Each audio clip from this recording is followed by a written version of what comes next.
Victoria Woodhall, 31, was stabbed multiple times on Sunday the 29th of March 2020. Craig Woodhall attacked his wife with a machete outside their home in Barnsley. The attack was witnessed by horrified neighbors including children. The 41-year-old man who admitted killing his estranged wife has been sentenced to life in prison, serving a minimum term of 18.5 years.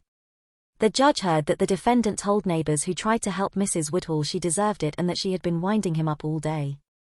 Woodhall struck his wife with multiple blows from a kukri machete, stepping away at times and coming back to inflict more terrible injuries before driving off. The whole incident was caught on CCTV, but the chilling footage was too disturbing to be shown in court. The court heard that Mrs. Woodhall had recently left the family home to live with another man just as the coronavirus lockdown began.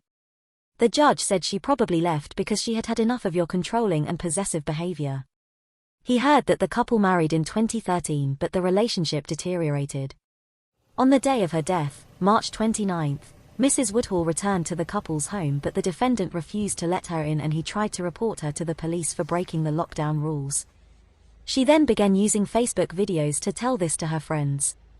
The judge said that, when Mrs. Woodhall began to film her husband through the window, he reacted with acute violence. The court heard that Mrs. Woodhall suffered terrible injuries to her face, neck and head and could not be saved despite the intervention of neighbors. Woodhall later gave himself up to police. The court heard that the defendant had left the army in 2013 and was training to be a prison officer. Mrs. Woodhall was described in court as a beautiful and talented daughter who worked as an operation theatre technician.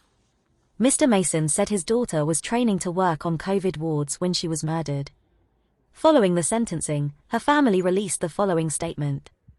No sentence the judge could have handed down today can bring Vicky back to her family, nor compensate for the terrible pain we are suffering. We would urge anyone who is suffering domestic violence, or who thinks someone they know may be, to tell someone about it. We hope this message might save even one other family from having to endure the nightmare we have endured following Vicky's murder.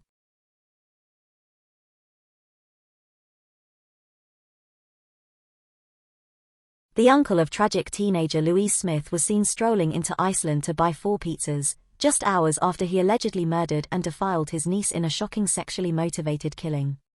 He was captured on CCTV returning from the secluded woodland where he is accused of slaying aspiring veterinary nurse Louise, 16.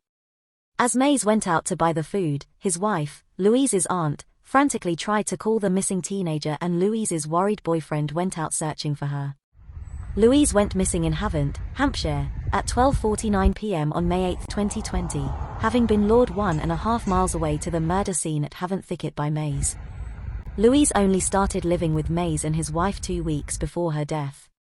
In the trial, the prosecution said that Mays had lured Smith to walk to the woodland, with the aim of sexually assaulting her. Smith's body was found after an extended search by specialist teams, involving 306 people, drones, and dogs. It was described as dreadfully treated, with repeated, heavy blows to the head, subsequently defiled with a stick and burned in an attempt to destroy her body.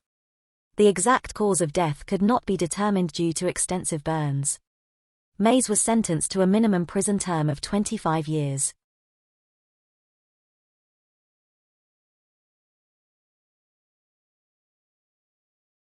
A married police officer who was accused of strangling his lover of 10 years to death after she revealed their affair to his wife was found not guilty of murder.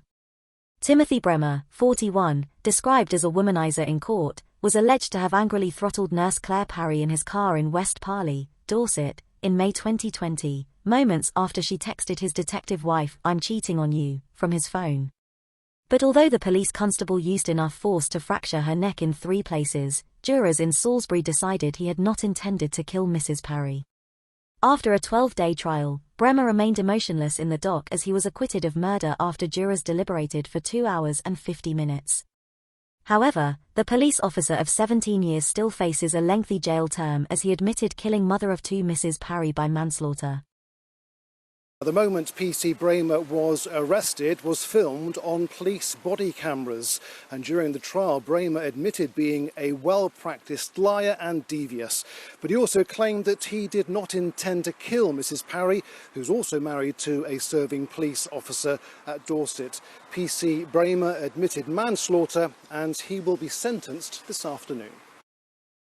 It was also revealed that Bremer was known by his colleagues in the force as a sexual predator who preyed on vulnerable emergency workers.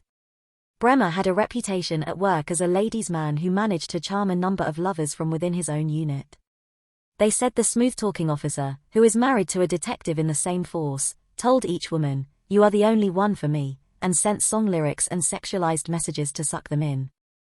Mrs. Parry was left with unsurvivable brain injuries after she was strangled in the car park of the Horns Inn pub at about 3 p.m. on May 9 and died in hospital the next day. Her marriage to Dorset police officer Andrew Parry was falling apart as he discovered her relationship with Bremer, also of Dorset police. However, Bremer's detective wife, also from the same force, had no idea about his flings. Bremer said, "Never for 1 second did I ever intend to hurt her. We'd been seeing each other on and off for 11 years. I can't say that I loved her, but I definitely cared for her." He was said to be a proper sexual predator who targeted mainly vulnerable women who he worked with both in the police and in other emergency services.